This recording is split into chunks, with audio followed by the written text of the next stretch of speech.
জানো, আমি সংসারে সারাদিন সমস্ত কাজ করছি, একটুও বসার সময় পাই না। আমি আস্তে আস্তে নিজেকেই নিজে ভুলে যেতে বসেছি, কিন্তু তবুও তোমার মা আমার সমস্ত কাজে খুঁত ধরছে। আমার একটুও ভালো লাগে না। দেখো, আমি সবই জানি যে এ সংসারের সমস্ত কাজ তুমি করছো, তোমার খুব কষ্টও হচ্ছে। কিন্তু কি করব বলো, এখন সমস্ত সংসার দায়িত্ব তোমার হাতেই। তোমাকে এভাবে একটু মানিয়ে গুছিয়ে চলতে হবে। দেখো, তোমার সংসারের কাজের জন্য আমার সব শখ শান্তি চলে যেতে বসেছে। আমি একটু বাপের বাড়ি পর্যন্ত যেতে পারি না। তোমরা পুরুষেরা এসব বোঝো না।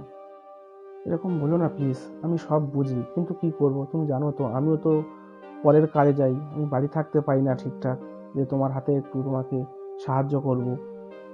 তোমার মা তো আছে, কিন্তু উনি তো কোনো কাজ করতেই চান না। বেশি কাজ বললে ওনার মুখ ভার থাকে। সেই জন্য আমিও মাকে কিছু বলি না। আমার যতই কষ্ট হয় হোক। দেখো, আমরা ছেলেরা সত্যিই বিয়ের পরে দু নৌকায় পা দিয়ে চলি।